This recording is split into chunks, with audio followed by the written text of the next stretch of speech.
Fala Keita jamana fɛn fɛn bɛ diɲɛ kɔnɔ ni a bɛ bonya i b'a sɔrɔ a bɛ bonya fɛn belebeleba saba de kan fɔlɔ o ye a ka lakana ye jamana o jamana bɛ ni i sera ka i yɛrɛ lakana jamana tɔw bɛ u bɛ bonya wa u bɛ siran ɲɛ a filanan o jamana ka sɔrɔ ye jamana o jamana bɛ n'i bɛ si yɛrɛ kɔrɔ i ka sɔrɔ la a ka ca Ala fɛ jamana wɛrɛw bɛ yen minnu bɛ u bɛ i bonya a sabanan o ye jamana yɛrɛ ka culture ye n'o y'a ka laadalako ye jamana o jamana bɛ yen ni a bɛ sinsin a ka laadalakow kan a ka ca Ala fɛ a jamanadenw u b'a dɔn u bɛ taa yɔrɔ min na wa u kan ka ko in labɛn cogoya min na sini ma sinikɛnɛ walasa u ka se k'u ka bi an'u ka sini an'u ka sinikɛnɛ o latigɛ u b'o cogoya dɔn Ala ka Mali jamana Ala ka garisɛgɛ o jɔyɔrɔba saba in Ala ka garisɛgɛ o la Maliyɛnw aw bisimila aw ka plateforme sanfɛ Info Source jamukan min bɛ ni an b'a lase aw ma alamisa o alamisa ni a bɛ fɔ a ma ko pour et contre hali n'a y'a sɔrɔ bi maa minnu bɛ yen n'u bɛ kɛ plateau kan laadalako la dɔw bɛ yen olu bɛ déplacement na an bɛ dugawu kɛ Ala ka segin n'u bɛɛ lajɛlen ɲuman ye bi ni kɔrɔ Ibu Si anw de bɛ ɲɔgɔn fɛ walasa ka se ka babu aw fɛ kɔrɔ Ibu Si i ni ɲantuma i ni ɲantuma kɔrɔ baasi t'i la hɛrɛ dɔrɔn bien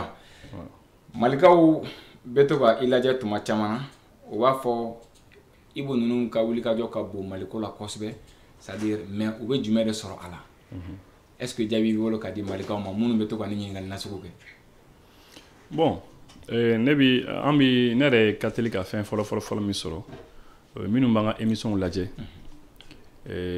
olu b'a an ka sɛgɛn dɔn an ye quoi u b'an ka sɛgɛn dɔn an ye parce que bi ma an bila wulikajɔ la an bɛ wulikajɔ la depuis pratiquement mɔgɔ yɛrɛ k'an dɔn réseau sanfɛ o kɛra dans les années 2013 an fan fɛ mɔgɔ y'an dɔn réseau sanfɛ dɔɔni fo n'an dɔn bi mais avant ça évidemment an tun bɛ Maliko kɛ mais réseau tun tɛ yen pour ka an ka action yira mɔgɔw la quoi donc le fait que mɔgɔ b'a dɔn ye mɔgɔ bɛ kuma ni WhatsApp sanfɛ mɔgɔ bɛ i ka action i bɛ sɛgɛn min kɛ mɔgɔ b'a dɔn ye mɔgɔ b'i féliciter tu sais que tuma bɛɛ n'i bɛ action kɛ ni mɔgɔ b'i féliciter mɔgɔ b'i fo ah karisa n'i ka nin fɛn de n'i ka nin émission su i nin fɔ non nin ka ɲi tan mais nin yɔrɔnin ma ɲɛ nin bɛ tan bon le fait que mɔgɔ bɛ kuma ni tous les jours ça fait plaisir o bɛ diya mɔgɔ ye o y'a nafa fɔlɔ ye quoi bon mais o waati min na mɔgɔ b'i fo mɔgɔ dɔw b'i fo k'a fɔ i ka nin ko diyara o i ka ko nin ko mais mɔgɔ dɔw fana b'i dɔgɔya mɔgɔ dɔw b'i vocaliw bila i kun k'i nɛni k'i dɔgɔya mɔgɔ dɔw b'i fa nɛni k'i ba nɛni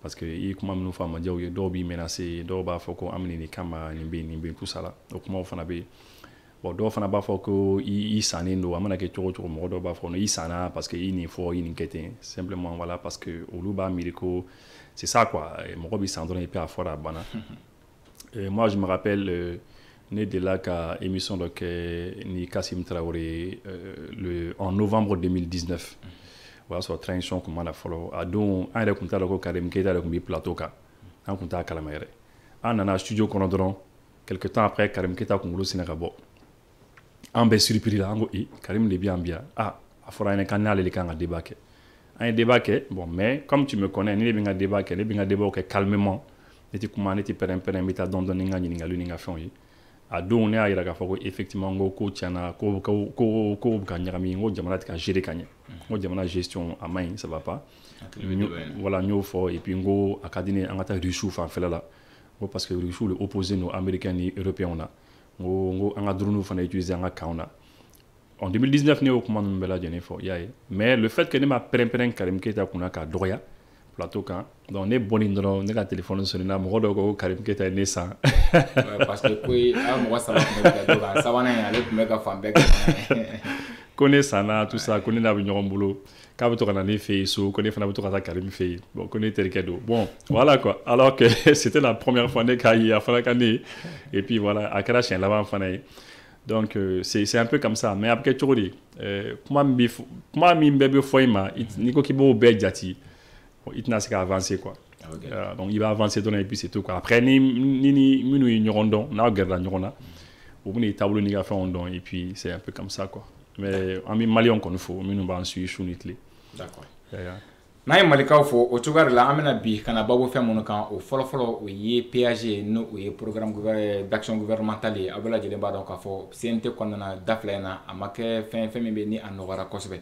wulikajɔw kɛra CNT membre fɛ n'o ye conseil ye minnu bɛ yen n'u b'a la ka député jɔyɔrɔ kɛ u ye caman fɔ premier ministre yɛrɛ jaabi caman di hali n'a sɔrɔ wasaw ma sɔrɔ fan caman fɛ bawo ɲininkaliw kɛcogoya b'o jira o kɔfɛ an bɛna kuma attaque terroriste b'a la ka caya bi ni wagati laban in kɔnɔna na AES jamanaw bɛɛ lajɛlen kɔnɔna na kɔrɔ Ibu Si ka faamuyali ye jumɛn a la mun de bɛ ka o attaque ninnu multiplier fɛɛrɛ jumɛnw kan ka sigi sen kan walasa o ɲɛw ka kow kala ka jɔ an bɛna ka na an da don o la douane fana Mali douane bɛɛ lajɛlen bɔra kalama k'a fɔ wulikajɔbaw kɛr'o fɛ marifaw n'o ye kɛlɛkɛminɛn dɔw ye fo ka taa se bɔm n'a kala dɔw bɛ yen olu yera wolo cogoya dɔ la kɔrɔ bɛna nin bɛɛ lajɛlen walawala an ɲɛ o kɔfɛ ɲininkali misɛnnin dɔw bɛ yen an na olu k'a la walasa an ka se ka faamuyali sɔrɔ ni an don kan ye ni an sigira k'an cogo an bɛ don babu kɔnɔna na kɔrɔ Mali premier ministre n'o ye général de corps général d'armée le général d'armée Ablaye Maïga parce que va dire ko non non allez général de division général de division merci général de division Ablaye Maïga a bɔra CNT kɔnɔ n'a bɛ premier ministre ya jɔyɔrɔ la bi walasa ka se ka programme min bɛ ni a kan ka kɛ 2025 2026 k'a jira CNT mɔgɔw la programme in sigi no axe 8 ɲɔgɔn de kan ensemble n'i ye foroba lajɛli kɛ a la est-ce que programme in bɛ se ka Mali la avancer? D'accord, bon, ça n'est pas au fin de Djabi. Président, elle est général d'armée. Elle est général d'armée Malibé. Voilà. Donc maintenant, il y a 5 étoiles. Il y a les généraux de corps d'armée. Corps d'armée, oui, étoile Nani. Bon, notamment un colonel, un général, évidemment, pardon, un colonel généraux. Et puis il y a les généraux de division, oui, Sabaye, étoile Saba. Et il y a les généraux de brigade, hein, lui, étoile Fly. Donc, mais il y a donc il va faut général de la forêt bana quoi, c'est ça quoi. Voilà, mais peut-être ça va être un peu spécial et le gars n'ingalou kenena, mais n'ingal kelen fana be ne be fait, il a auditeur fana diabia là après on me continuer émission. Bon, tu me trouves faut que et Benito kuti e famu, ko on aurait dit que e be ka transition qu'elle dit ko ibi mo invité plateau kan ko qui drôle quoi qui quel est les qui main quoi mo tambo fort c'est vrai je pense que migani ngali minke mo bena afoko c'est vrai parce que souvent mo ba foné ou ba fo ereye donc peut-être ce serait bien que ika anye fouiller il formation misro pour que mo ka se ka ifamu il y a émission qui est toujours comme ça on continue l'émission on a inversé le rôle ah bon ni corona n'était mo ne vous commentaire la très kuma chamana meneti mo ne tu jabi quoi parce que il va dans ame bara mi kona no oye ame ka kuna fondi bara de dege c'est vrai que entre journalistes c'est-à-dire anye bara anya kala aya kanu ka do bara en kona et puis ka nyini ka nyedon bara en be ka chuga mna angerla kuna fondi la munu na munu be ni oye sanga bawo soro kuna fondi la ni donia bawo bula anye olu chama ye ka ɲininkali k'u la ka baara k'u kɛrɛfɛ sinon micro yɛrɛ la ne bɛ kunnafoni baara kɔnɔ san presque a bɛ sɔn ka taa san bɛrɛ kɛ san 10 na parce que n ye san 5 kɛ ka tila ka radio kɔnɔ k'a dabila ka tila k'a recommencer tuguni Sikaso voilà Sikaso radio so dɔ bɛ Sikaso ni a wele ko radio Bende o radio kɔnɔna na mɔgɔ caman minnu ye Sikaso kɛ o b'a dɔn donc bon maintenant kunnafoni baara souvent e bɛ kɛ défenseur ye tuma dɔw la parce que ni ye mɔgɔ dɔ wele sa mɔgɔ min bɛ ni a bɛ transition soutenir bon maintenant ni e nana kana tigi la sigi ɲɛfɛ ka ɲɛfɔli k'a ɲɛna c'est-à-dire transition y'a kɛ tan a yɛrɛ b'a fɔ e b'a confirmer bon sansi tɛ kɛ kuma na maintenant mɔgɔ minnu bɛ yen i b'a sɔrɔ tuma caman na olu bɛ transition i b'a sɔrɔ u b'a fɔ k'olu t'a labɔ comme an bɛ transition na n bɛ misali ta transition na sinon thème bɛɛ de don i b'a sɔrɔ olu bɛ u bɛ na u bɛ comment on appelle transition lagosi ou bien wali kelen olu bɛ ka yeta ni transition ka yeta tɛ kelen est-ce que vous voyez bon maintenant ni mɔgɔ min ka yeta ni transition olu bɛ kuma minnu fɔ olu bɛ laseli minnu kɛ c'est-à-dire i b'olu bɛɛ lajɛlen fara ɲɔgɔn kan ani e yɛrɛ ka faamuyali fitinin min b'a la c'est-à-dire ka question k'a labɛn ka ɲɛ k'a sɔrɔ olu y'a fɔ cogoya min na peut-être o dɔw fɔ cogoya bɛ se ka kɛ dɔgɔyalima ye k'a bɔ o minɛn kɔnɔna na maintenant e bɛ na ni o ɲininkali de o de bɛ i ka invité ye min bɛ ni ale bɛ transition soutenir ou bien ale bɛ fanga soutenir a b'a dɛmɛ c'est-à-dire ka kuma nati minnu bɛ yen jugu minnu bɛ yen bon minnu bɛ yen n'u tɛ kanu n'u tɛ transition kanu olu bɛ se ka ɲɛ faamuyali sɔrɔ a la cogoya min na parce que ni dɔw ko transition nin kɛ dɔw non transition ma foyi kɛ maintenant ni ɲininkali kɛra e la k'a fɔ bon i ko t'a fɔla ko transition nin kɛ mais nin kuma in fana bɛ yen nin fana bɛ yen donc e min ye invité a bɛ bila ka information ɲini a bɛ bila ka kunnafoni caman di mɔgɔ minnu bɛ yen n'u bɛ transition kanu a n'u bɛ e yɛrɛ kanu u bɛ kunnafoni sɔrɔ donc an ka position ye o de ye mais k'a fɔ ko transition juguya don mɔgɔ caman b'a fɔ wa i ka kasi masque bɛ ka bin sisan non masque bin tɛ c'est-à-dire an tɛ transition juguya ye jugu la c'est-à-dire an t'a kanubaga an t'a juguya an bɛ kunnafoni di minɛn de kɔnɔ maintenant ne yɛrɛ ka position personnelle o ye ne yɛrɛ ka position personnelle ye ça n'a rien à voir avec mon travail k'a fɔ n bɛ baara min kɔnɔna na n'o tɛ kelen ye quoi mais k'a fɔ transition jugu de don non c'est-à-dire baara de bɛ jagoya tuma dɔ la i bɛ mɔgɔ dɔw fana ye u bɛ na plateau kelen sanfɛ minnu b'an suit u b'a dɔn i b'a sɔrɔ u tɛ transition fɛ mais au don i b'a sɔrɔ ne bɛ transition défense ta o ɲɛkɔrɔ mais au don i b'a ye minnu bɛ commentaire sɛ o tɛ kuma waaw ouais Benito non c'est bien i ka nin y'a patiri de ye mais don min na n'i ye yɛlɛmali donna ko la donc u b'a fɔ ko non ko Benito ye transition jugu de c'est comme ça le Mali bon an ka jamana in bɛ ten tɔ de bon ni tuma min na ni u tɛ hakilila kelen kan oui traiter de n'importe quel nom. Voilà, donc ni position comme non, il t'a fait, mais c'est bien de répondre. Voilà. Non, en fait, il gagne une fois là. C'est vrai que Plémissi a comment en fait, par exemple, il programme Mindama, il plan Mindama. Akumana au plan de cas, il faut lakana ko donc à faire sécurité, ani courant ko, électricité, diko, srako ni fond. Bon, c'est pratiquement la culture. Akumana au fait en cas. Et il y a faut tout le il y a une mais c'est est-ce qu'effectivement ni barak on kera au comme qu'on a oui mi fond na c'est là kake. Effectivement avec ça jamana ma. Parce que le programme d'action gouvernementale Bella Jenny n'a commencera qu'à là à d'abord pour à casser à Jamanama.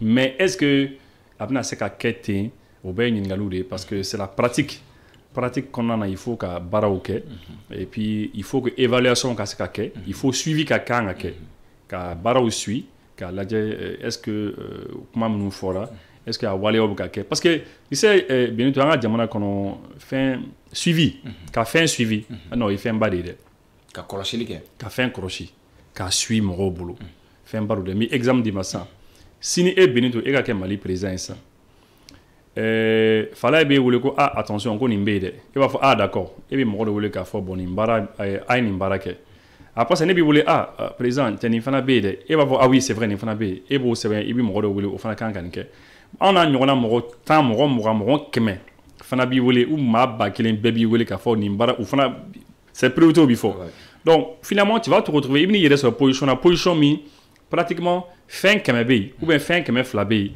a bɛɛ dira dɔw ma ko k'a kɛ bon jɔn bɛna ta kɛ maa 100 n'o bɛ maa 200 na jɔn bɛna ta kɛ jɔn tɛna ta kɛ f'i k'u kɔlɔsi o fana f'i k'u kɔlɔsi donc i b'a ye dɔw bɛ yen i bɛ ɲinɛ o kɔ olu kun kan ka min kɛ i bɛ taa sɔrɔ ci caman wɛrɛ fana b'u bolo donc finalement e ye ci min d'u ma ko k'a tɛna se ka kɛ alors que i bɛ taa sɔrɔ jamanadenw ka nafaba de b'a ci ninnu na et c'est là que tu vas te rendre compte que finalement soit a kɛra premier ministre ou bien a kɛra président ou bien a kɛra ministre dɔ ye ou bien a kɛra directeur général ba dɔ ye i bɛna ye ko jamana marabagaw tu vas te dire mais finalement jamana marabagaw n tɛ k'u faamu parce que a fɔra ko ka nin kɛ mais a tɛ ka kɛ et pourtant c'est évident a fɔra ko k'a kɛ mais a tɛ ka kɛ. Dans le tuyau. En bas, c'est une expression, quoi. C'est-à-dire, à Barobi, c'est dans le tuyau, c'est dans les pipelines. Mais est-ce que à celui-là, il faut à ça dans la Kayako ni Walea Kera? Et c'est ça le grand problème. Ça fait partie des grands problèmes. Il y a un problème. Baoui, Jamana, Kono. Fin Chaman et Bi, à Fokou Kanake. Mais au Damne, au niveau de là, paf. Oujo.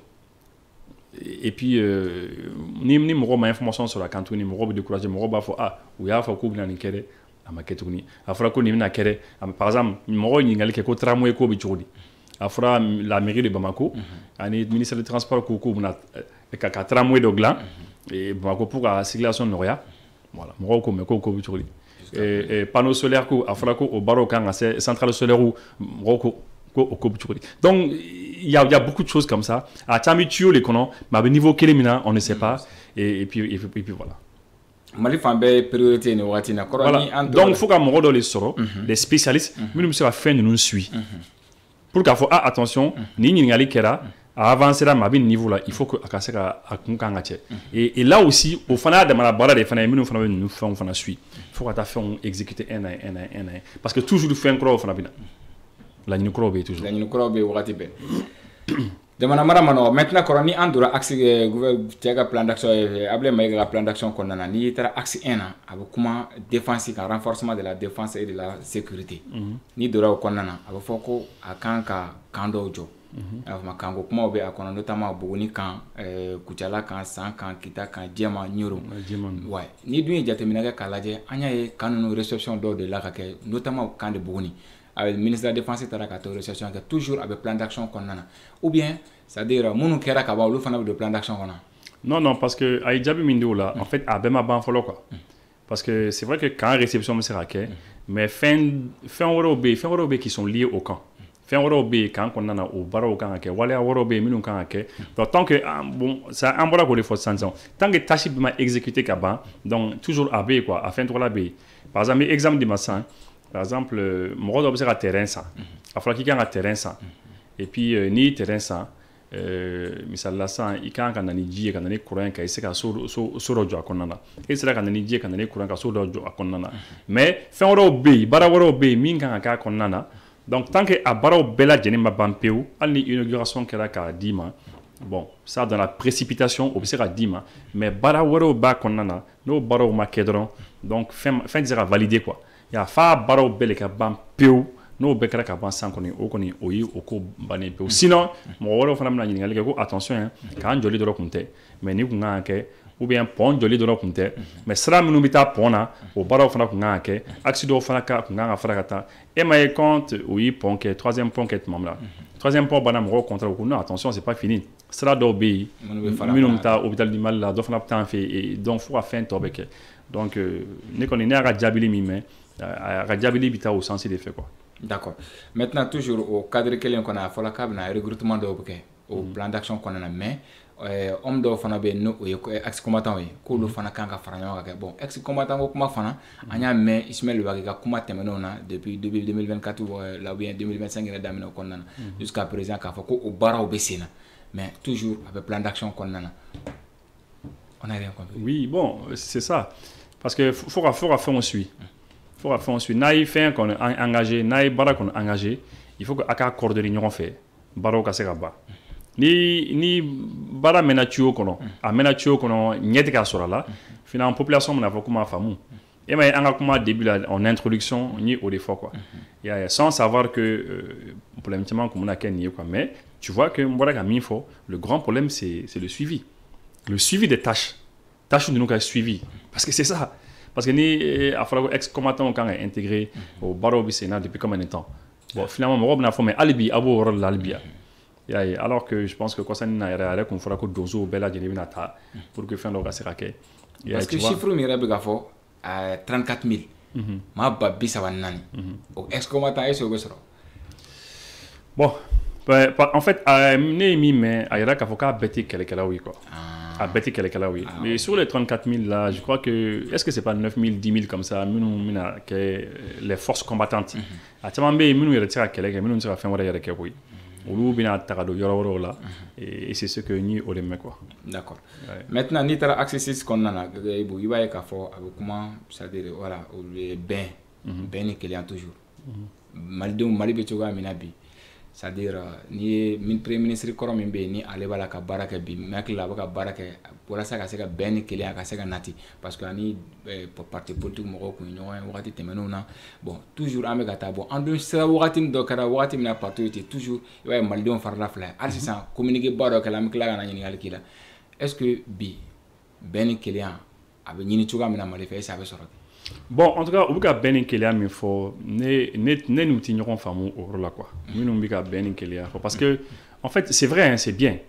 Idéalement, idéologiquement c'est bien. L'idéal c'est que ben une kélia nga sera sabati jamana kono. Mais itna sero soro diana o. Dien qu'on est sero soro roshi. Car faut qu'on be farandron kan be ben y a rien à faire. Ou ça c'est dans les rêves quoi. Ne pas les fois c'est dans les rêves. Chico là il va faut qu'on be ben en be kan une fois c'est pas possible. Toujours moro bi divisé. Parce que dora here dora bonnet comme ça il doit boy bi a jorola ale bi dimi abi funu gata et mais il n'a ni mi fana alina ka moko bi ni soja ça va toujours être comme ça et d'ailleurs au système les utiliser tout avec un nani moko divisé par exemple ça ni parti politique ou ça et ya bon ni watere o chaman dimindo mais ni motan duru ta san o nyama na san ko lu do joro do la ka do ke ministre bi ka do ka ambassadeur ka do bla horo la san et ben c'est une division où il y a des jamana ɲɔgɔn cɛ parce que l'autre n'auto ka fɔ ko buto quelle position ka ou nous ka jamana défend comme il le faut valablement donc c'est pour dire que en fait c'est bien parce que amaro banga jamana den bela jenna jamana kono amaro bi jamana den bela jenna parce que jamana maro bi belle là quoi pour que je te mis exemple de Massa il faut prendre quelqu'un comme Tcheblin Dramé John Bissera fo jamana kono ko Tcheblin Dramé n'est pas un haut cadre un grand cadre valable adela ayi mon ami Boana lorsque CMA tchèque ka Mali drapeau be ka yele sans faire hymne national be ka fo tchè ou la donc ka fouter sur donc be akli bo image là mais Tcheblin ma recadrer quand sigi ɲɔgɔn ka to quand foi depuis ala mɔgɔ da mɔgɔ ma to kan mais ka recadrer net donc c'est les gens où c'est quoi jamana défend comme il le faut mais nous ma content fana nous ni so jante fana o bisa ka boy kam al na soro ti ben ramini fon fen kala kosen na amayi ale kon mankan tiga mais kosen na mais c'est pour dire que nous font fin ni qui sont là ou beb c'est qu'à utiliser voilà pourquoi jamana demain c'est juste que akanyon famu na nyon famu ils vont aider le pays mais de manière générale Benito nous bi afako il faut que anga ben beka fara nyon beka ben non c'est impossible parce que nos intérêts ne sont pas les mêmes mais intérêt au tikelen koro mais est-ce que c'est ga bali o bɛ se ka bala ka ɲɔgɔn fama parce que mɔgɔ ka yetaw tɛ kelen souvent ko dɔw la mais ani jamana kow la c'est à dire jamana ka aw yɛrɛ dama ka kelenya est ce que o tɛ se ka sɔrɔ non ni intérêt o diverger la ni intérêt o tiɲɛna ni ɲɔgɔn cɛ ka se degré dɔ la a b'a bali ka bɛn non a b'a bali ka bɛn n bɛ exemple dɔw d'i ma par exemple on a beau e ni ne fila on a beau k'a fɔ ko an bɛ ɲɔgɔn faamu problème foyi t'a la quoi mais par exemple ni cour suprême mago bɛ mɔgɔ kelen na ko a ye yɔrɔ gérer ou bien cour d'appel ou bien n'importe quel tribunal n'u mago bɛ mɔgɔ dɔ la k'a fɔ ko bon i kun kɛra DG ye yɔrɔ dɔ la mais vraiment a yirala k'a fɔ ko bon voilà i ka gestion ma ɲɛ tu sais que ni vérificateur général tɛmɛna mɔgɔ mɔgɔ fɛ yen Végal kɔnɔ ale mana tɛmɛ mɔgɔ mɔgɔ kɔni fɛ yen na ale bɛ défaut sɔrɔ i ka ko la i mana kɛ diɲɛ mɔgɔ mɔgɔ ye ale minnu non Benito a fɔ ko ne y'a fɔ de hali minnu bɛ fanga na bi ni Végal taara u fɛ yen audit la ka taa jateminɛli kɛ Végal bɛ bɔ ni fɛnw ye fo ni Végal ma sɔn ka jira parce que non parce que Végal ka baara kɛ cogo bɛ cogo dɔ la parce que adamaden filɛ quoi i mana kɛ cogo o cogo an dafalen tɛ quoi i ka fɛnw dafalen tɛ parce que administration tɛ se ka jɔ ko parce que ko sariya dɔw bɛ yen des fois ko f'i k'a bɔ a sira fɛ des fois fɛn dɔw bɛ yen i b'a kɛ pour que administration kana se ka jɔ pour sauver des vies i n'a fɔ waati min na Covid kun bɛ sen na ou bien waati min na courant tigɛ kun ka jugu kosɛbɛ an ka dɔgɔtɔrɔsow la pour que mɔgɔw kana sa ni courant tigɛra il fallait ka wari dɔw ta ka don groupe la ka taji kɛ ni fɛnw pour ka fɛnw lamarcher ni groupe taara panne na il faut chercher de l'argent quelque part bon i b'o wari minnu bɔ yɔrɔ wɛrɛw la ka na don nin fɛn na Végal t'o fɛn faamu Végal bolo wari dɔ de bilara pour ka nin baara kɛ i man ka tɛmɛ ni sira wɛrɛ ye k'a fɔ k'i wari wɛrɛ ta ka nin gérer après i bɛ tila ka na wari fana remplacer Végal ka baara la o fɛnw tɛ yen quoi alors que des fois dans la pratique kɔnɔna na des fois i bɛ tɛmɛ ni fɛn dɔw ye voilà ka ko dɔw kɛ quoi donc du coup Végal mana tɛmɛ yɔrɔ yɔrɔ fɛ mais ça là donc pour revenir à ce que je disais ni par exemple e ni mɔgɔ dɔ nomina poste dɔ la kɔsani na n y'a mɛn ko mɔgɔ dɔw tun bɛ CMDT ni fɛnw na ko cour suprême ou jɛya k'a yɛrɛ k'a fɔ ko u nɔ tɛ foyi la il y a Dieu merci pour eux alhamdulillah pour eux mais imagine par exemple n'u nɔ tun b'a la n'a fɔra k'u nɔ kan ka minɛ u ni fanga tɛ se ka bɛn divergence min b'an ni ɲɔgɔn cɛ i bɛ se k'o tigi wele k'a bɛ bɛn tuguni cogo dɔ la donc ni divergence nana ni kɛlɛ nana ka se degré dɔ la n'a tɛ se ka bɛn tuguni quoi o bɛ yen bon n bɛ exemple d'i ma sisan misali la sisan ni jamana dɔ bɛ fɛ ka Mali déstabiliser a bɛ fɛ ka Mali bin ka Mali dafiri pour que coup d'État ka kɛ Mali kɔnɔ ni aw sɔrɔ ka information jɔnjɔn sɔrɔ a tigi kumakan ni information baden sɔrɔ ko karisa bara bɛn bɛ se ka sabati ani ɲɔgɔn cɛ non c'est pas possible donc fɛn caman bɛ yen n'o o donna ɲɔgɔn cɛ ka ban c'est difficile a ka se ka bɛn sɔrɔ maintenant PAG kɔnɔ toujours a ka carte sanitaire n'o o ye kɛnɛya ko dɔgɔtɔrɔso ko kan ka labɛn cogoya min na mais là-bas min ye ne fɛngɛ panneau solaire fɔlɔ ko panneau solaire dɔw kɛra yan dɔw fana kɛra ani dɔgɔtɔrɔso sanfɛ wala ka panneau solaire dɔw layɛlɛ sanfɛ olu baaraw bɛ sen na ka ban mais a ka réponse min ni a y'a di panneau solaire ko la Ibu est-ce que malien bɛ ni faamu tugun oui parce que ne ye réponse min kɔni mɛn parce que ɲininkali dɔw kɛra la après député ko k'a m'a jaabi ka ɲɛ k'a tila ka segin ka na tuguni bon finalement a seginni ka na ne ma bɛnna a jaabili dɔw ye quoi parce que PAG ni kun ka jan mɔgɔw ayi c'est pas facile quoi k'a bɛɛ suit quoi mais ne kɔni min kɔni mɛn effectivement a kumana fɛn kan il a parlé un peu de l'électricité il y a électrique courant min kan ka na an ka dɔgɔtɔrɔso kɔnɔ c'est vrai que a ma don a kɔnɔ a ma don a kɔnɔ kosɛbɛ u tila k'a ɲini a fɛ k'a tila ka na kuma courant ko nin kan ka ɲɛ quoi mais a kumana sur les panneaux solaires président min ka la transition min ka Mali dɔgɔtɔrɔso bɛɛ kɛ panneau ye sisan pratiquement œuvre sociale ye wa voilà o œuvre sociale ye est-ce que n'ale ka plan d'action bɛ ɲɔgɔn ɲɛ sira la bon c'est vrai que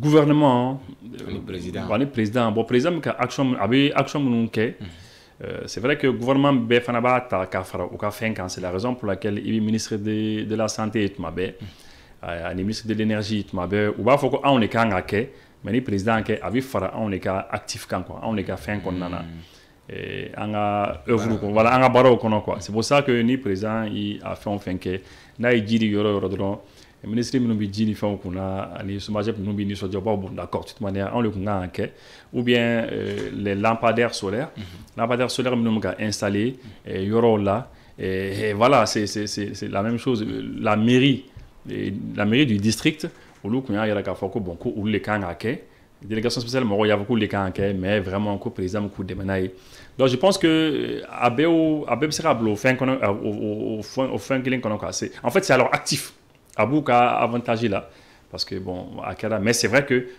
c'est pas lui qui l'a fait en fait ale ma kɛ président de y'a wari bɔ panneau solaire minnu bɛ yen ni a bɛ ka sigi kɛnɛbaw sanfɛ notamment Cagadugu Faraba ale ni Jalakɔrɔji kɔfɛla in na yen nɔ ministre ɲininkala a ye jaabi min di UES y'a jaabi mɛn non ne m'o jaabi mɛn ministre ko fɔlɔ a ko contrat de yɔrɔ dɔw bɛ yen olu contrat olu b'a la ka négocier président ye premier pierre da a ko yɔrɔ dɔw bɛ yen olu contrat négocier la ka ban président ye premier pierre da a ko yɔrɔ dɔw bɛ yen olu panneau nana président ye premier pierre da fautif ye jɔn ye oui parce que et avant que a yɛrɛ ka kuma nin fɛn nin kan parce que ne m'a jaabi mɛn effectivement mais avant que a yɛrɛ ka kuma nin kan mɔgɔw kun ye gɛlɛya ye ko nin na parce que ministère de l'énergie de kun bɛ ka nin fɛn nin bɛɛ piloter je pense que bɛɛ hakili b'a la madame Camara n'est-ce pas ministre min kun bɛ yen voilà et je pense que o yɛrɛ le muso ni lataga ni ma fili d'après les informations an ye kunnafoni minnu sɔrɔ le fait que ale kun kan ka baara ninnu bɛɛ piloter donc mais ni président labɔ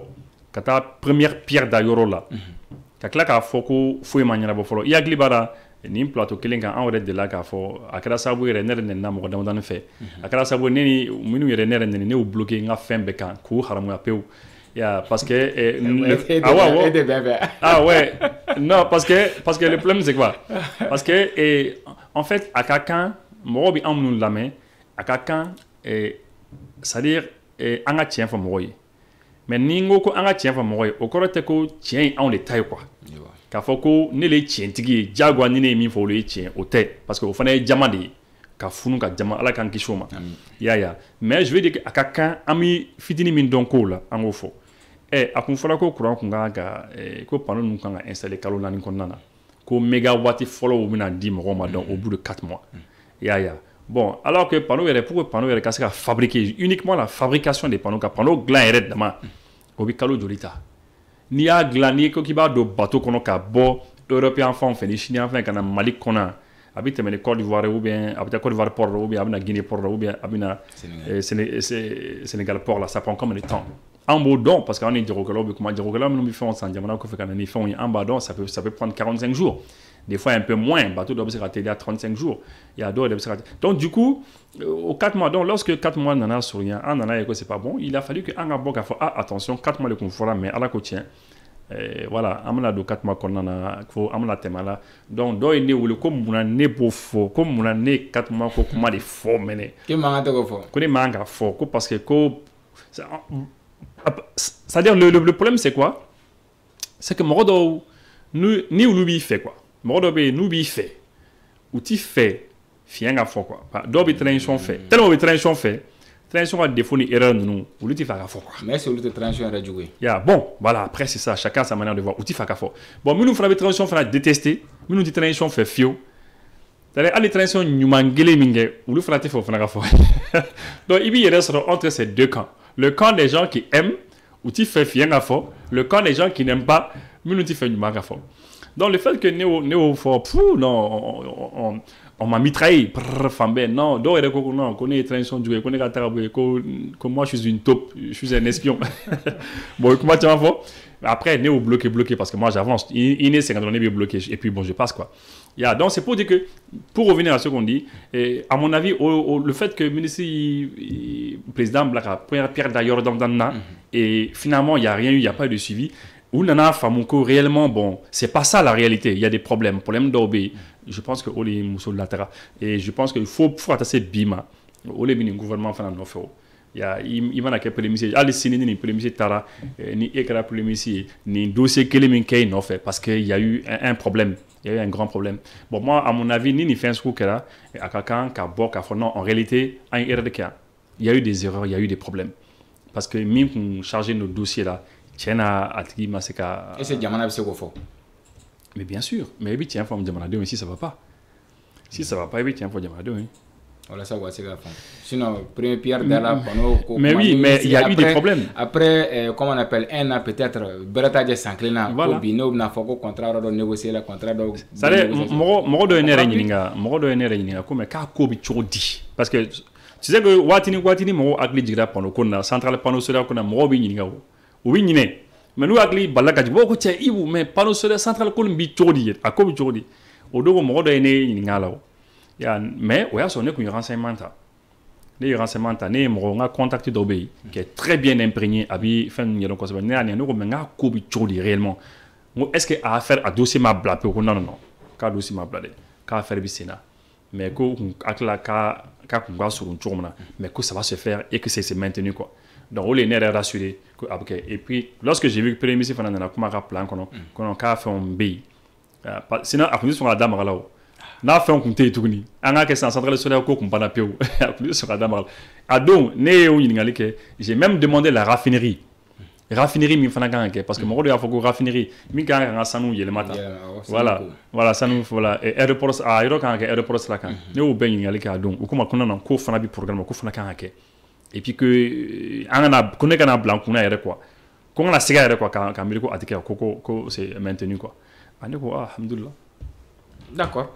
Ni abega kega na bina kega ba donc ame segi ka akedo ngono suna ama no de ibu Sénégalaw wakati sera be wa don am mois de mai kon na engrais il y a des problèmes il y a des problèmes bon en tout cas Mindo Ola je sais pas entendre premier ministre Mingon Jabi Ola je sais pas ce qu'il a dit mais en tout cas Mingon don Ola absera que mi flide mais il y a une information mais je pense que MASMDT fait un boré kosanina CMDT PDG ni boré le PDG Koura nana je pense que aller dans des pour essayer qu'à solutionner très rapidement parce qu'il y a eu je crois que fait on m'a coordonné gagné voilà nous pour engrais ko kasera sabati il y a eu des problèmes à mon avis je pense nous avons un problème quel du bankera là il y a eu des soucis au les je pense que les changements que la télé là maintenant les gars doit oui c'est est-ce que avec ce changement ni yele mani minkela est-ce que engrais ni forme sekana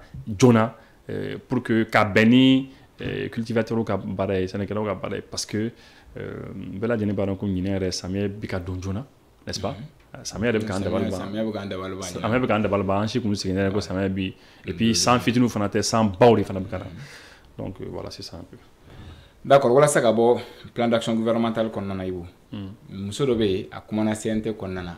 Mo se ga fo ni passager na le gala a Starbucks parce que a photo tala fambe fe al nasro do wala kaneni.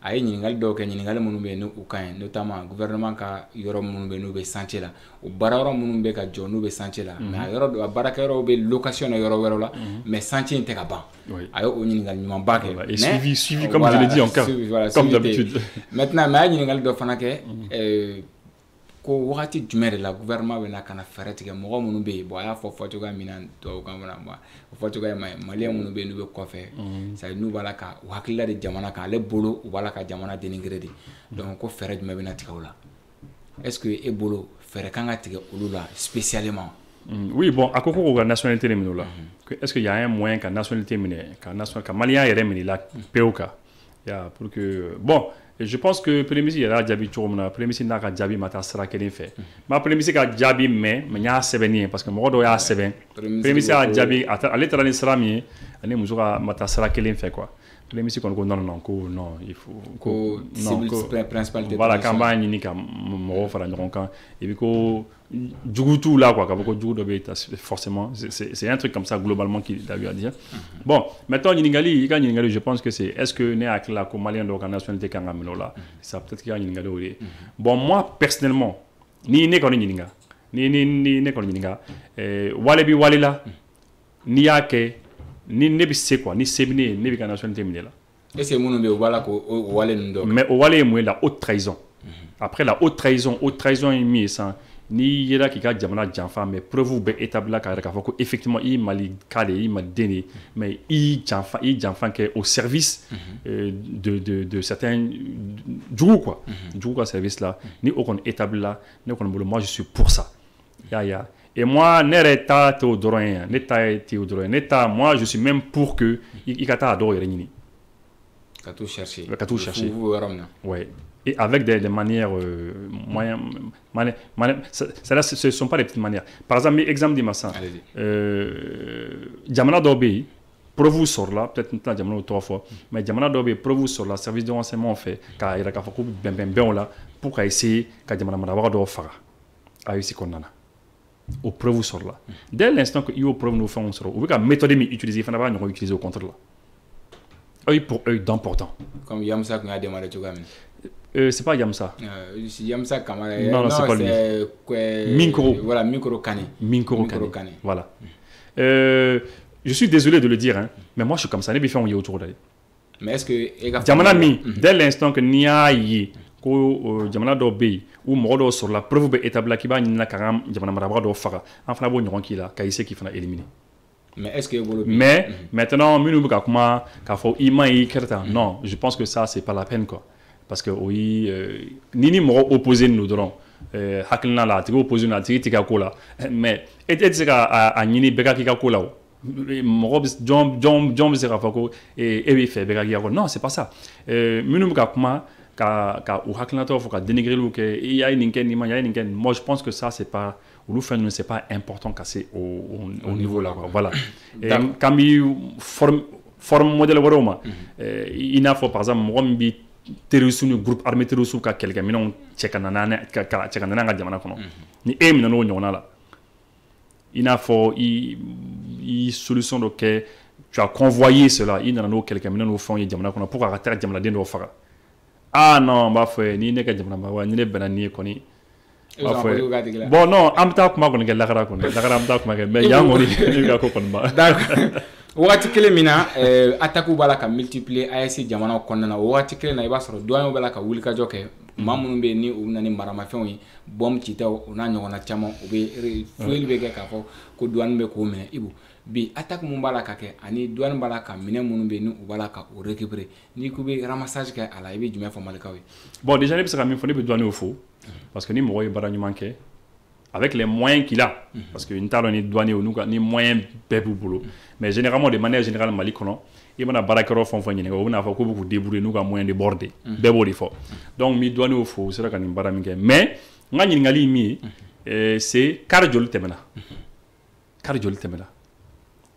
parce que ni carbolay ka mobili ba bolay ka ja gelea ka do jamana kono ka jamana chechi ni keleke menaw yi ka wata di juguma ah abfo tu kana o ma ko il est audacieux quelqu'un qui est audacieux c'est-à-dire a ja jolino quoi c'est-à-dire c'est vraiment sérieux car joli temena car joli fana bana teme kasoro entrée ka daminunka ani mobili ba joli ce sont des questions que je me pose donc ça remet en cause ça remet en cause les méthodes de fouille. Ami fouille minunke, ami crocherie minunke, ka moliba nous fouiller. Et il va falloir que en solution là. Bon, maintenant parmi les solutions, netika anga moroyi ka wulu utiliser la brigade cynophile, les chiens renifleurs. Wulu dobe minu sunsuninke, les chiens renifleurs. Brigade dobe sur encore la brigade cynophile. Gendarme de do. Wulu chama de wulu ba mareno. Mais Benito ni de la katana dondo wallahi allez en yere ni studio kona ni drogue morceau ta don ka don comme ça en doc comme ça tout de suite ni wuru dona ça na tour che chenkelin chien flash chien ça abati joye krefe et puis ab drogue yoro ne poche kono direct mais à que ça l'intara ka exercice yere ke quoi faut qu'on ne devale pas faut ne rien rien mais c'est à dire wulu nous mais le flair du chien c'est incroyable donc ntika yi ko on n'utilise pas ça. En tout cas, offensive, vous utilisez quoi? Pourtant, brigade cynophile bien. On aurait dit que brigadine d'aile là, tendron, tordron kama. À fond le Mali doit avoir une brigade cynophile. Bon, en bas d'aile. Voilà, en bas d'aile, tendron, pour le nom. Parce que des fois, on a d'aile, tordron kama. Ah oui, parce que ni par exemple ni do y pression que ni pression sur do kala ka bo jamana do la ko fa jamana do la fo ni ngage aba adele do ka ka tweno et puis faut arrêter kana sinon anga femme anga jamana marabara foi jamana nyama no ministre ou chima a déplacer kata yorla ni wurun te kata yoro contrôler explosif nous les bombes tout ce que tu veux enfin nous temana do ba fo singaye. Donc, quand on a utilisé douane à l'aéroport là, tu imagines l'aéroport c'est nous, l'aéroport international Bamako c'est nous, mais il n'y a pas de chien, c'est incroyable. Finalement, mais finalement, tu te poses la question, mais est-ce que Ami fera avoir une crise qu'on a? Parfois, tu dis, mais quand même, il faut. Mais les aéroports, non. Prends la présidence Koutourou. En principe, on doit avoir des brigades. Parce que quand il fait ça c'est clair. Et bon, maintenant, très important, la primature. Normalement, en temps de guerre, on doit avoir ça. Bon, en Asra, les douanes au camp est utilisé, gendarmes au camp est utilisé pour le sou, car Moblou contre. Mais Ouloub c'est un Moblou qui a car contrôlé en quelques minutes. 1 minute, 2 minutes seulement, avec tes car, avec Boldelon, car Yorobe, fait un et puis 2 minutes de demande là, vous content. N'a tout ce car qu'on a Yorobe, et puis 2 minutes de demande, vous content. Avec le sous-ta bagage qu'on a, qu'on fouille de là, et puis habitat. N'a pas de c'est fini, hein. Ça veut dire qu'il n'y a rien. Et alors qu'en quelque sorte, alors qu'on est armé les camps, il faut qu'on mobilisé. Moi, ça va me rendre le temps où on là où les boulot, c'est compliqué. C'est fastidieux, ça les fatigue et puis c'est inefficace. Mais c'est moyen fanatique sur pour regarder faire mon nous ou va ni ni aramade monsieur ko fana non non, c'est-à-dire est-ce que moyen na soro ka fait nous va ka doyoro do là, c'est-à-dire ou luga ni ntina non non non non non, le chien a le sixième sens, le chien le flair mais non kabakoro ou c'est incroyable hein. D'accord. Allah de a dit ou donc vraiment ça c'est très important. Il faut que un Marocain au fond utiliser, il faut utiliser les scanners. Scanner ou même scanner mobile d'obi, il y a un mobile manate madron, a scanner qui a fait que dans le fond fait qu'on a baillé. Il faut se donner les moyens de cela. Mais exemple dit ma Benito pour qu'à bon yorona. Souvent tu te dis bah il faut qu'on fasse des efforts quoi. Il faut pas qu'on a fait avec comment il faut agir. Par exemple exemple dit au Burkina Faso, Terusu type moto les bolia. Au Bora mobile qu'on a moto les camps. Armée Burkina te moto les camps. Ou bien mais au Niger et au Mali et un amoureux mobile qu'on a le bien, n'est-ce pas? Je ne sais pas ni un et sur la sous n'a fini de trouver moto quand il a fait Burna Boba et Tourmana. Ah non, c'est l'armée burkinabé en moto. En fait, tu es le sous comme méthode utilisée. Mobile qu'on fait nous, ou yo blacata moto quand. Burna Boba fana comme mobile utilisé, ma mobile bla POD, mais au fana il y a la moto fana. Donc ils font la même technique que lui, que les groupes armés terroristes. Atara moto kan fana ta moto kan mobulu ba fana bulu mais telu subi ka ta moto kan bo fana yele moto parce que moto fana bi se ka min fana ke mobulu to manœuvre ke o moto bi se ka tour ke yoro ni kili ka do wondo kono donc eux ils ont suivi mais nous ne kon mayi peut-être que moto banga mo bulu ba ke yoro do la mais ne kon mayi ala ko tient parce que ne bi comment no de bon Niger fana mayi c'est important que on puisse suivre aussi cela. Ce système aussi de moto. Il y a je pense, de la image fitine doye, de la image doye, mais à matière quoi. Je pense que on a un partenaire où équipe fitine do kumbe ou kumbe moto kan, mais à m'a développé. Il n'a pas voilà Burkina Faso ka sur la souye Maroc kemé flam Maroc kemé ça va. Moto là. Voilà, bébé moto kan. Mais ici peut-être tu vas avoir peut-être 3-4 motos. Et puis après ça, on va déposer. Donc je pense que, à mon avis, hein, je pense que pour à mon avis, mais bon, après, faire mes stratégies des. Peut-être que oui, il faut étudier Kanye, ou ce n'est pas la peine. Voilà quoi. Et ils pensent que c'est mieux quoi, continuer quoi système. Parce que nous, vraiment, nous ne sommes pas des stratèges de guerre, donc comme ou dans tourne quoi. Mais je pense qu'il faut aller vers cela. Donc globalement, pour abonner il faut qu'on ait un système de fouille nous. Il faut que on a une solution cala quoi. Parce que douane y est après douane clara car ça nous doit faire amener y en fouille là. Y en fouille là ça nous pas faire amener. Non oui phénomène. En fait oui prise ça va les caisses ça va. oui ça nous menait après là quand menait woro fana menait au même temps sur une fana autogare là et pour le sou fana kalachnikov chargeur ou ni fondement fana menait non malheureusement on va se ramener à me mais tu vois un peu. Donc ça veut dire que il faut que un fouille classique là les fouilles classiques là dans Canada boîte à gants et non comme d'affaires mais qu'il d'aller non il faut qu'on quitte ça pour que ça un fouille très sérieusement afin que on sera fin sinon ni attaque ou la bi attaque ou bala ka multiplier fana en réalité parce que ali o dona attaque Bamako Samia c'est comme ça voilà tout un récréation est-ce que wati d'autres c'est peut-être que Mali ou ya ese jamana o ka fere ka se ka Samia ka nya sigi parce que Samia ni chuga kele no Samia c'est encore Dibo o nyona kele Bamako dafia o nyona kele Al Nassr Niger ka information est un peu isolé. Ouais, Niger, on comprend, on n'a pas beaucoup de choses là-bas. C'est vrai qu'Atagoub Kake Niger, parce que quand on a une émission pratiquement Atagoub Kake, il y a depuis le 15 avril.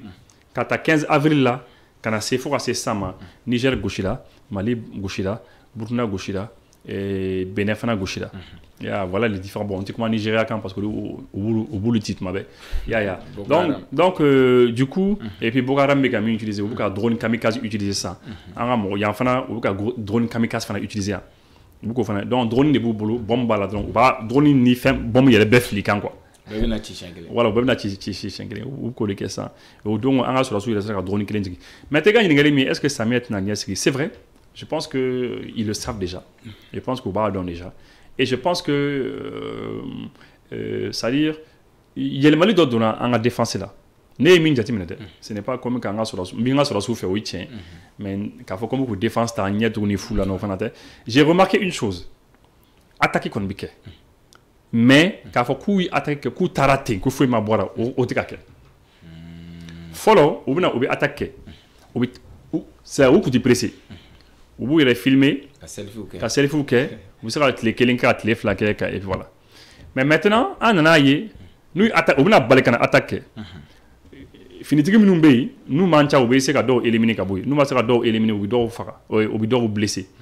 Ya nous OK ou c'est ka filmer les télémanique. Mais au téléphone bonne vitesse les c'est que vous allez filmer rapidement parce que imagine compter guerre c'est une guerre de communication. Nous ira Diana ko image ta donc ou bi boli.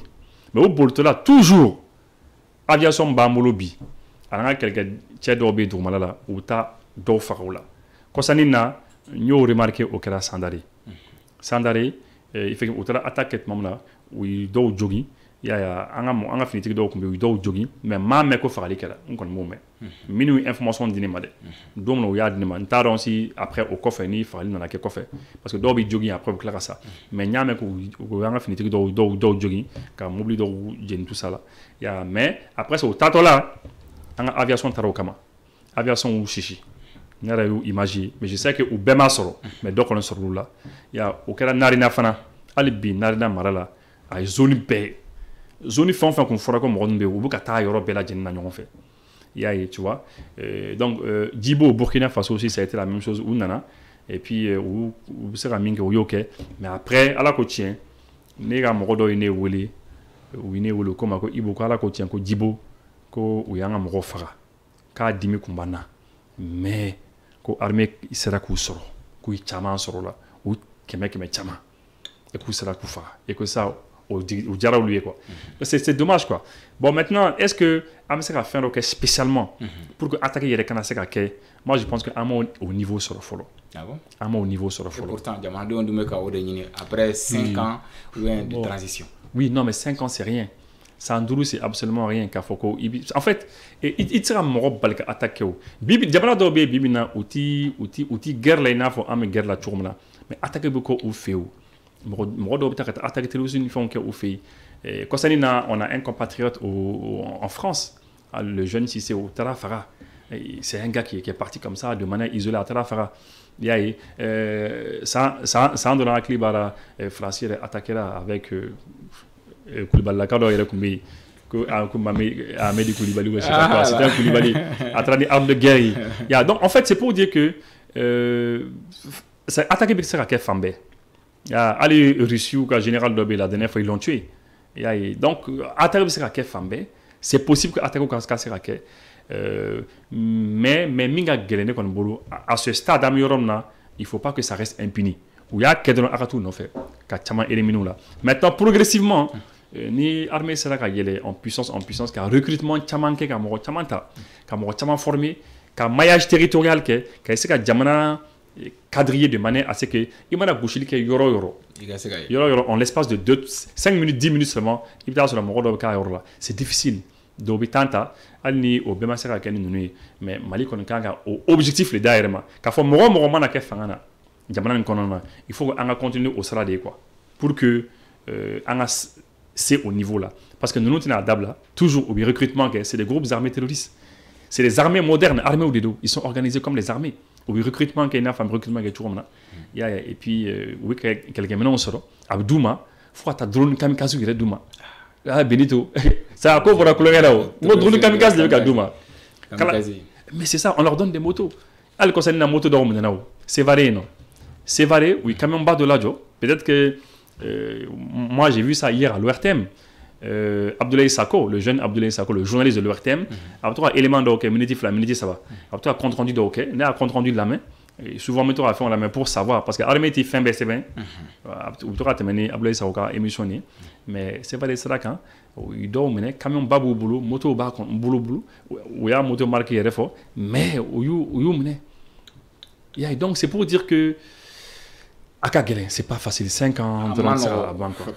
D'accord, Ibo wakati be gata mais ñiningal kunguru dama be mais o ñiningal ki la première o ñiningal folo mais Félix Sissoko madame Boire Félix Sissoko bi ukat bara u dale la kiru dale la bi wala sa ko se ka kiri ko kuray assise bara be sena est-ce que il va souhaiter bi tiens la ko sera dama gata so oui bon ne connais vraiment moi je souhaite que parce que mimi ni toroni affaire soko nuna ne bina fo e Benito ne deti negale ne ta don ce qu'elle a fait ce qu'elle n'a pas fait tout mais ce que moi je sais c'est que quand mon homme est datou ça entaman ka so kiri make o le bine toro quoi justice dunga suma justice kasuma c'est pour ça au plutôt que le temps de la justice est différent du temps des hommes ne bolo il faut qu'on ait un système de soro système misera anga kiru telia quoi c'est important à mon avis comme ça na soro mo mi ay jatimno ka na ye che uno tala abu bla jona quoi mais ni mo ne ka datu sanani sanduru ni kiri nana ke kofe kay ko atigi no tala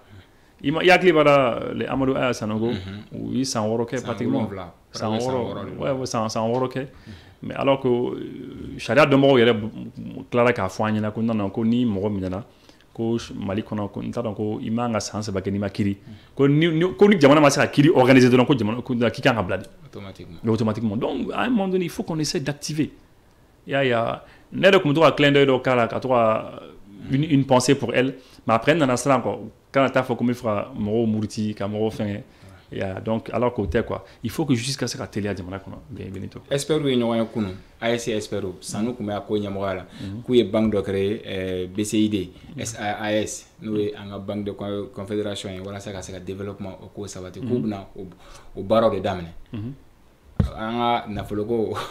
oui c'est bien et parce que en fait c'est une banque d'investissement allez abicédéo fana bolo en fait il faut ça banque de dos abi waru fara no ka bleno et puis abi mo aba abi projet ba financer ina fo anga jamano ko nana AES kono ni sera nous kan financer sera ba c'est pour le financement des routes les infrastructures anga docteur Sou anga Diko et ani anga ça a ma fait quoi les grands projets et à d'abord pour que projet ba les financer angandija quoi angandija et puis amido que un partenaire unini war babi mo ngom ngom no musaka ndeme kan projet exécuté comme ça en bas ça la dondoni amanga jamana yiriwa ina fa nam fra train que ça ou be tramway misalla sani esra tramway do bossa ka dam les sebeni ko kofela nuna hein kanana e fo ku liguro sala kan mais ça va être bien mais où sera dégage ka boy amna que ça boy mo bi tramway tadron kana ka jigiji ko to ka chuke ya ou bien ka train que tu arrives à faire le train entre Bamako Ségou hein ou bien un avion développé un avion ami jamana balé kono le Mali c'est un très grand pays hein au lieu que anga foko ami les sabat les flat les sabat que car kono ka boy ngata gawo il n'y a que en 1 heure 5 minutes Oui, mais non, à dépend CEDEAO jamana hakɛ min ta dɛ. Ni Afrique yɛrɛ ta, ni Afrique yɛrɛ ta, Afrique jamana 9 ou bien jamana 10, i bɛ se k'u bɛɛ fara ɲɔgɔn kan Mali bɛ bɛn o ma. Awɔ.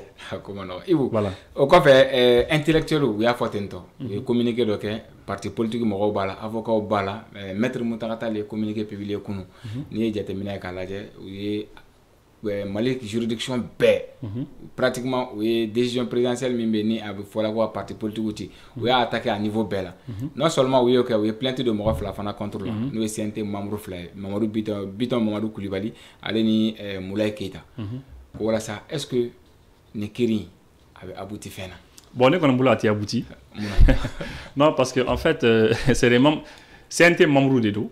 C'est les membres du CNT. Et pourtant, le Cour constitutionnelle, puis Constitution, le Conseil ou les deux. Ok, bien sûr. Oui, bien sûr. C'est-à-dire, tu sais, don de la Vladimir Poutine. Cour pénale internationale, je Vladimir Poutine. C'est bien, je Poutine. Tu as beaucoup d'attendre, en fait. Qu'est-ce que tu veux dire par là? Non, je veux dire que Morodo Beneko qui Morobou là, Kouto Fangana ou sur les Begela. Voilà, c'est simplement ça. Mais cybercriminalité de la plainte de cybercriminalité à niveau de la na ou le en tant que Malien Béoulé tout comme. Bien sûr. Conseil ou de Ibu député ou milité tout quand. Est-ce qu'ils vont refuser de venir répondre? Même exemple Dima. Allez-y. Domina oui Badawi Sadio Kamara au gouvernement kono. Kamuri beaucoup le gouvernement kono. Mon gars. Mais est-ce que vous n'avez pas de tradition? Quand tu es au pouvoir, quand tu es au pouvoir et que le pouvoir te soutient, n'a sur le pouvoir de soutenir, ma foi le pouvoir de soutenir. Nibi fanga ko pouvoir bi ko ko fanga kon te fin kon ça qui là. C'est un mot assurance d'ima. Maintenant après mon robe sera oui la justice. Même les diables faut quoi. Mais voilà, c'est comme ça la vie. Trump bien il tire à Trump non fait, il tire à Poutine non fait. Voilà, et c'est comme ça. Macron est né en France tous les jours ou au Cana. Mais il tire à tout non fait. En aucun cas, le driver dans Mali qu'on a. C'est comme ça. La vie est comme ça. Nous étrangers. Est-ce qu'il veut faire affaire Bicente membre ni qui mogo diorlo ti soro kiri? Non, si dobi soro parce que tu as la preuve déjà que do maintenant. Do bora CNT kono et puis ou maintenant do est là et puis do est problème tellement sur il est boudon je pense que c'est ça. Mais voilà, mais do fanati soro et c'est comme ça. Ça c'est mon point de vue. On est Hackline. Voilà, et je pense ça comme ça voilà. Mais bon, est-ce qu'il veut faire affaire que le gouvernement va soutenir? Bon, maintenant, je ne sais pas. C'est le gouvernement, les bessos au s'ils soutiennent ou pas. Moi, je ne peux pas parler à la place du gouvernement. C'est comment le gouvernement placé là. Mais nous, de mon point de vue, Nico Kipta nous a fait, je crois qu'à besoin de ou Kassera ou Dima, quoi. À mon avis. Mais il peut y avoir des surprises quoi. Mais à mon avis, très madrani, très comme ça. Mais il fait qu'il y a fin de corriger. Il faut que intellectuel ou avocat ni moi, il fait un semaine. Ani Mutratal nous a fait un semaine. Je pense qu'il fait un fladé. Mutratal nous a fait un bé où il plein timido. Moulay ni Biton Coulibaly contre loi. Ani où il décision attaquée. Le fait que voilà, le fait que dissolution qu'elle a partie ou décision attaquée au niveau de la Cour suprême, section judiciaire je crois, ou attaquer comme au fond boy. Il y a n'est-ce pas obéi. Mais après un intellectuel d'or on dit intellectuel. Ah, Morodo a fait un séveni. Voilà. Oui, tribune donc a fait un séveni, Morodo a fait un séveni. Mais moi, le regret que moi j'ai, Nimisa Mina intellectuel de Nunga Kona, c'est parce que Domina Bateau Tombouctou attaqué la Oukmimi. Est-ce que Ouma condamné non, mais non, Benito. Oshima condamné Mais individuellement. Benito, ils n'ont rien fait. Mais Benito, ils n'ont rien fait. Ces intellectuels-là. Il n'y a pas. Il y a une tribune, il y a une tribune. Il ni Bateau Tombouctou attaqué là. Hein? Il y a une tribune qui est pour dénoncer. Et puis au-delà, tous les malheurs, les grands malheurs, Baminoumika Bimalikan. Il fallait Baminoumika que c'est un droit au travail, Moussoudo, comme Karkona, Kata ou Fara, Banyagara Sranika. On les a vraiment tués. Mais ces intellectuels, Oukmimi. Oukmimi. Domina, les gens là, comment on appelle ça? Parti politique ou leader religieux, Faranyankan, nous beladene Faranyankan, car Ibika Gengabo Farana, Kafokobo, Angata Assemblée nationale là, Angata Yamne, Angata Orete, Angata Yorobemne, ni intellectuels nous Mimi Adou. C'était Oukmimi. Donc pour moi, c'est de la plaisanterie pour moi. Nebiniye, plaisanterie de l'eau, c'est des. Mon ato quand on fait ça n'existe pas quoi. Pour moi, c'est des distrailleurs. C'est des gens au bout qu'on distrait quoi, mais ouais, il y a des gars qui m'ont glané quoi. C'est des gens qui distraient les gens en fait quoi. Parce que moi je crois que ni malheur bay mali soro ay bo ay kuma. Ni mi fana kera ka partout fengetan ka partout boy ani ka fenworo fana ka no ma diawe ay bo ay sevenike. Là au moins mo bana fa non attention ami nous don nous taille. Nous flé ni ya kena manye ou bi bobi sevenike. Ni ya kena nyena ou bobi sevenike. Mais ebi bo non, on veut la démocratie, on veut la liberté d'expression, on veut ceci, on veut cela. Un mot là, mais alors que pendant que les familles sont endeuillées, faire les jours uniformes, bien bonnet, ou c'est juste des règlements de compte. Règlement de compte, mouillé, ou l'uni, minumi fangana bi, ou média ou clé, ou nyona. Donc, il faut, c'est-à-dire, il faut trouver des moyens pour essayer qu'à fin de ces 20 ans, genre, on a fait une tribune, on a fait ça. Donc, Ibu ambifo. Ka iwala nyamando isone kana wakati nke ka borlan fala keta tege be shwa ko la ani aka kalande mino baram ne kalande naziru suguba ala ka jeng wakati wira irana wa salam